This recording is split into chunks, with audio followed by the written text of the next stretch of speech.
China just shocked the world. This week we saw a major tectonic shift in economic world power, and China just scored another devastating blow to the West. The United States has just issued a warning. Don't travel to China. Stay away. They've increased the beating of the war drums recently, putting more warships into the South China Sea. The U.S. Congress recently announced a 10-point plan for war with China, so it doesn't take a genius to see where all of this is going. The United States is losing enormous power to China. They're becoming desperate, in fact. And there's nothing more dangerous, of course, than someone who's losing power. They do crazy things. So in the past 72 hours, we've seen a dramatic ratcheting up of tensions between the United States hegemony and China and Russia. We're about to delve into an economic war like we've never seen before. In a shocking move that could have disastrous consequences for the United States, China has announced new export controls on 2 critical metals used in microchip production. Beijing is now restricting exports on 2 widely used metals that could damage global supply chains. The chairman of the Global Mining Association of China commenting, quote, China has hit the American trade restrictions where it hurts. Now, the Chinese government is citing national security concerns as a justification for this move, but we all know that's just a thin veil for their true intentions. It's a way of saying we see what the West is trying to do in Taiwan, and we don't appreciate it. We're going to protect our sovereignty as a nation. You want to dance? Let's dance. You want to threaten ships in the South China Sea, which is our backyard? We don't appreciate it. You want to build another 2 military bases in the Philippines? We don't appreciate it. You want to build another military base and put nuclear submarines in Australia? Yeah, they're doing that. We don't appreciate it. Why are you meddling in our backyard? The metals in question, which are vital components in the manufacturing of semiconductors. These semiconductors, as many of you know, are the backbone of modern technology. They're used in everything from smartphones and laptops to advanced military systems. Yes, all of our fighter jets use them. All of our aircraft carriers use them. So by imposing export controls on indium and gallium, China is effectively tightening its grip on the global supply chain, particularly the semiconductor industry. And this is where the economic war aspect comes into play, folks.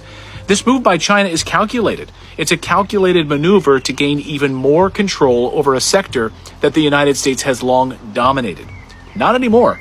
This is a dramatic shift in power happening right before our eyes. The U.S. has always controlled this vital pipeline, but things are about to change. The United States is heavily dependent on semiconductors, not only for our technological advancements, but also for our national security. Our military relies on cutting-edge technology to maintain its superiority, and semiconductors are at the heart of that. The U.S. military is hurting. Recruiting numbers are in the toilet. And now the technological backbone of the U.S. military is also at risk. So by controlling the supply of these critical metals, China can effectively cripple the American tech giants and hamper our ability to produce advanced electronics. It's a classic case of economic warfare, and make no mistake, China is playing for keeps this time. But why now? You might be asking. Why has China chosen this particular moment to strike? Well, I frankly blame the United States. I blame NATO. Now, I know that's a contrarian position, but it's an educated position based on facts. The Western media is painting China as rearing its ugly head, the rise of the Chinese dragon. They're ready to strike. That's how the Western media portrays it, but they don't know what they're talking about. The problem, however, is not China. It's the United States, which for decades, the United States, of course, has been sitting on these precious minerals at home, but refuses to cultivate them. Environmentalists and politicians have totally outsourced our rare earth mineral production to China and Russia. You want some uranium? Oh, America is sitting on mountains of uranium, but regulations make it impossible. So instead, we import nearly all of our refined uranium from Russia. That's right, a country we're at war with, by all accounts. They could flip that switch and shut off our nuclear reactors overnight. China is not the problem. China is playing the game, and they are winning.